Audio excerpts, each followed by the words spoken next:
Welcome back everyone to Kitchen Chemistry with Mrs. Engel and our last YouTube video of the year. I think we can all celebrate that we have survived the pandemic, that we have learned together, and that we are ready for the school year to end.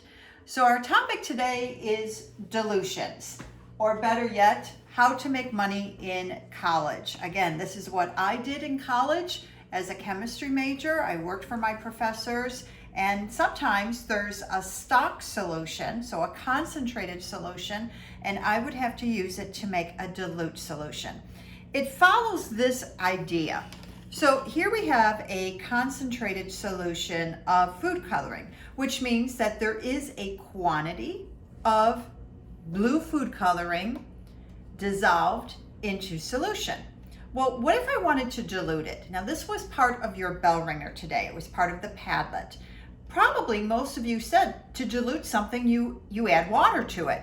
So if you think about that, we can see that the color definitely is changing as I add this water to it. It's not as dark as it once was.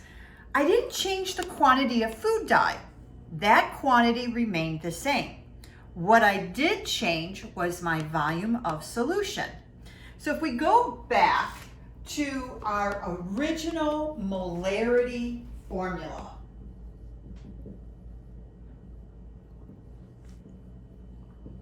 Molarity equals moles over volume. If this is constant, if moles is constant, but I'm increasing my volume,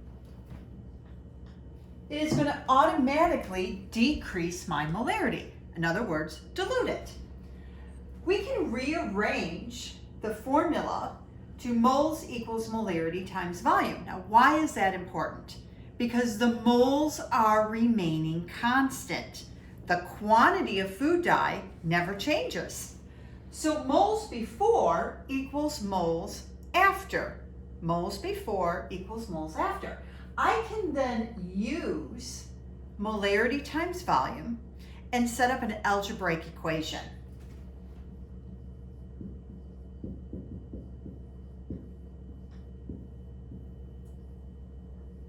M1V1 equals M2V2. Moles before equate to moles after. The mole stays the same. But now I can manipulate this and determine how to create or make a dilute solution. For example, what if I have 100 milliliters of a 5 molar solution? And it doesn't even matter what it is. It could be HCl, it could be sodium chloride, it could be a sugar solution, but this is what we have. We have 100 milliliters of 5 molar. And now I dilute it to a final volume of 250. Now notice I said I dilute it to a final volume. I'm not adding 250 milliliters of water because I have 100. If I added 250, my final volume would actually be 350.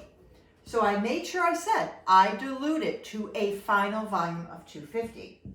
Well, what is the new molarity? That's my X. Solving for X, remember, of means to multiply 500 divided by 250. X is 2 molar, or has a molarity of 2. Now that makes sense, hopefully. We had a concentrated, we expanded the volume, and our molarity went down. We now have a dilute solution. What about if I had 10 milliliters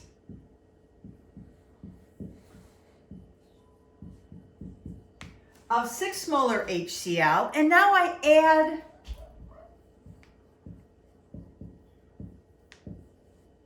125 milliliters of water to it. Here I have an extra step. 10 times 6 equals 125 plus 10, 135x. Again, solving for x, my new molarity is 0.4.